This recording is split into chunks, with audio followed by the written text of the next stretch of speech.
Maraming nadismaya sa huling laban ni Manny Pacquiao sa professional boxing laban kay Yordenis Ugas sa isang unanimous decision.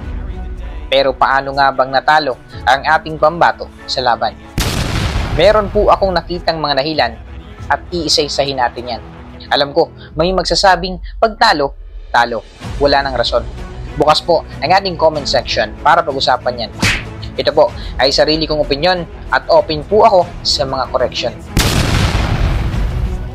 Unahin na natin ang 11 days notice.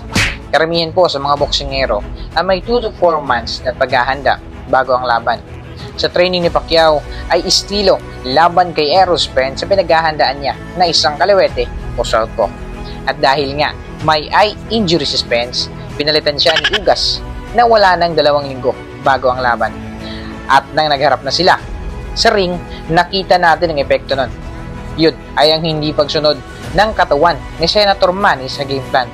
Posible po na overtrained ang katawan ni Senator at nagkaroon ng pulikat during the fight. Dapat po kasi yung 11 days na yan ay light training na lang at i-maintain na lang ang timbang para makarecover ang katawan ng isang boxer. Pero talagang napiga po ang ating pambato sa training dahil kanan o orthodox si Ugas at may ibang estilo din. Pangalawa po, na-set up si Pacquiao. Bakit ko po nasabi ito? Ito po ay base lang sa aking pag-aanalisa. Posible po kasing 1 buwan o 2 buwan bago ang laban ay alam na ni Spence at ng kanyang kampo na meron siyang eye injury. At posible rin na napitikan nila si Ugas na maghanda dahil siya ang may malaking tsansang papalit.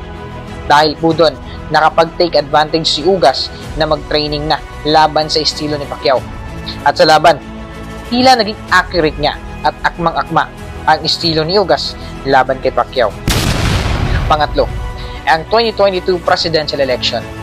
Alam natin na pagdating sa malasakit sa kapwa at pagtulong sa Pilipino, isa po si Boss Manny na nangunguna. Bakit ko po nasama ito? Noong nagdeklara ang kampo ni Spence sa eye injury, pwede naman po sanang humingi ang kampo ni Pacquiao na i-extend ang laban nang sa ganoon makapaghanda siya ng mas maayos laban kay Ugas. Sa tingin ko, bakit ganon?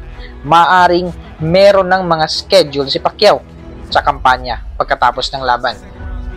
Pwede rin namang ayaw niya ng paghintayin pa ang mga tagahanga na makita siyang lumaban. Yan po ang mga nakita kong dahilan. Isama na rin natin ang kanyang 2 taong pahinga sa boxing. July 2019, laban kay Turman at August 2021, laban kay Ugas. Pahingi naman ng like at pasubscribe mga kaibigan. Abangan nyo rin po ang susunod nating mga video.